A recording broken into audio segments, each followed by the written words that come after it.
All right, everyone. We are doing a breakdown today. It may be NQ, it may be ES, it may be YM. I don't know. We'll do that during the New York Open. So this first bit of the video is just a quick before and after, but for a completely different security. So completely different security. Even I'm testing because I mainly trade on ES, but I'm testing it as well to see if it works. So this is gold. And we have direction. Let me grab an arrow. Okay, so we have anchor, direction inside the 30 to 60 minutes that I like. Anything above that is an extreme, which isn't bad, isn't good, it's just an extreme. Okay, but if you get direction within that, so 30 to 60 minutes, that's perfect. So we have direction. Step two, we wait for that retracement. So retracement into a fair value gap. 5 minutes is what I use. And you're looking for support, and that support can come in all kinds of ways. Breakers, rejections, strength, whatever works for you. We are, the third part of that is we're now looking for the fair value gap to overlap with the fib. So fair value gap right here, overlapping with the fib. So lots of things going on here. Fair value gaps, inversion fair value gaps, fib, 61 fib, everything's overlapping. We have a rejection candle. I don't need to drop down to the 1 minute. It's already on the 5 minutes. Where's my TP? It's a measured move from this low to this high, measured from this low. So if I take this, I run it from here. That's my TP. That's it. So I'll show you the after. And after that, we'll do a breakdown for the New York Open. It'll be ES and Q or YM. I'll decide once New York around 8:30 a.m. New York time. Right now it's about 8:05 p.m. New York time. So there's a little bit of time to kind of wait. All right, I'll see you New York Open. All right, guys, we are close to TP. So this is the after of the gold trade. So we did the before. Now this is the after. We are at 9:40 p.m. and we're very close.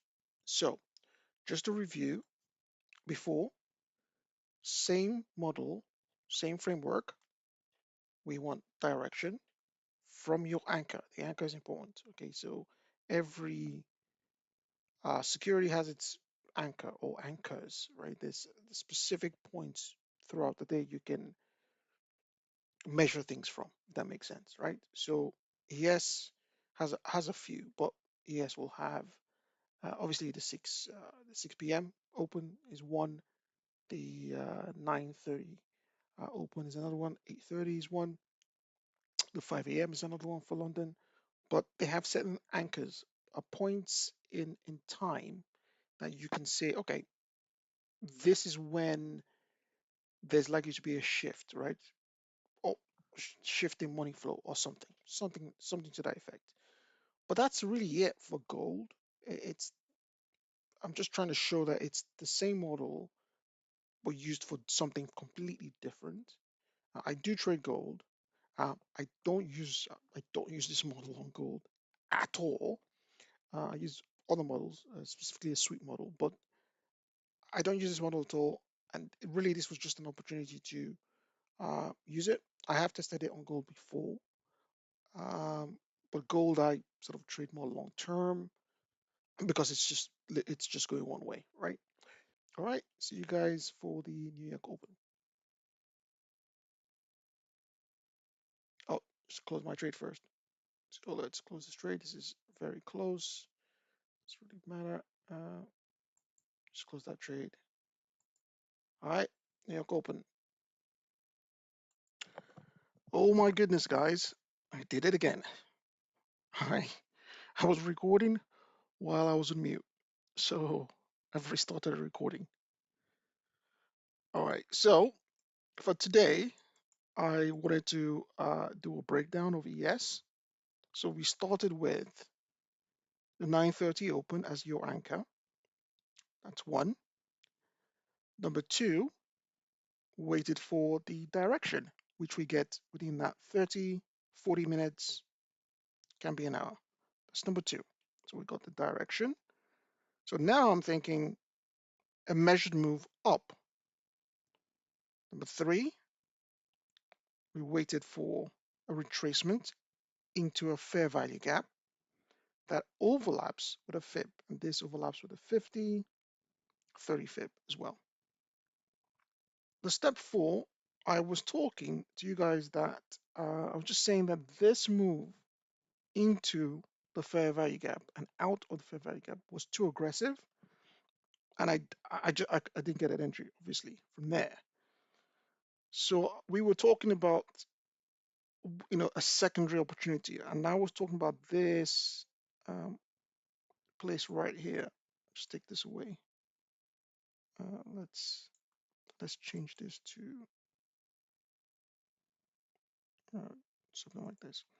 All right, so I was talking about this area right here and saying there was testing here, and what we need is that testing to be confirmed, and preferably also an aggressive move away. Right, that helps.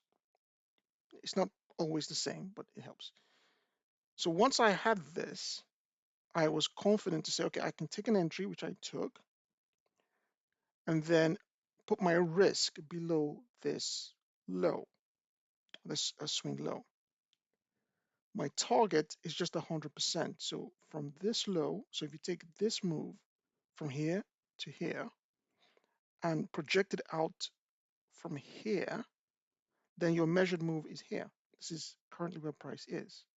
So I set my alarm here to come back to the screen recording to then conclude the trade, but and then realized while we were right here, I was talking to you guys on mute the whole time, which is ridiculous. But yeah, learning as I go along. We're very close TP. So what I'll do is, because this will see, if you're already seen this bit, then you've probably already seen the gold trade, which I'll attach to the start of the video. And that's it. So that's the breakdown. It's the same framework. It's the same steps. There's only really three steps. And once you go through those steps, I say steps, but they're three frameworks. And inside those frameworks, I decide what steps or what things I want to do inside that. So if it works on the day, it works on the day. If it doesn't work on the day, it doesn't work on the day. Not every day will it, for example, hit your TP precisely. So I always talk about good enough. So if it gets close to it and starts to stall, that's good enough, right? I'll just exit the trade. So right now we're very close to TP. So hopefully I'll, while I sort of bring this video to an end, maybe we'll hit that TP. But that's it. And then you just do the measured move.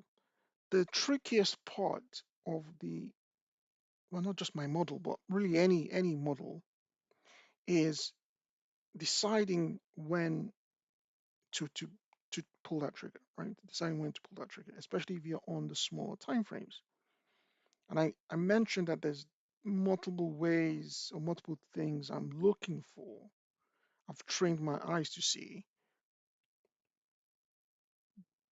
but the main one is strength, right? Strength or weakness. Others can be, for instance, a breaker forming inside the fair value gap. And I also talked about something like this, like a V-shaped uh, impulse move. But the V-shaped impulse move is a little bit trickier, uh, especially like this one, because you have such a wide range bar that goes into the fair value gap. If it was an average bar and we had that V-shape moved, then we can use the last down close candle as support, for example, right? Um, and that's the trickiest part. So that comes with practice, that comes with experience. You'll start to hone in on specific entry types, or you may be fine with multiple types. I just mainly use two main ones, really, two main ones. Um, the core one is their strength for longs, and is their weakness. And strength and weakness are VSA terms. So that's it, guys. I'm just going to end the video here. We don't need to hit TP. Um, you understand the full process and the full logic of basically the entire flow. So I'll see you again tomorrow.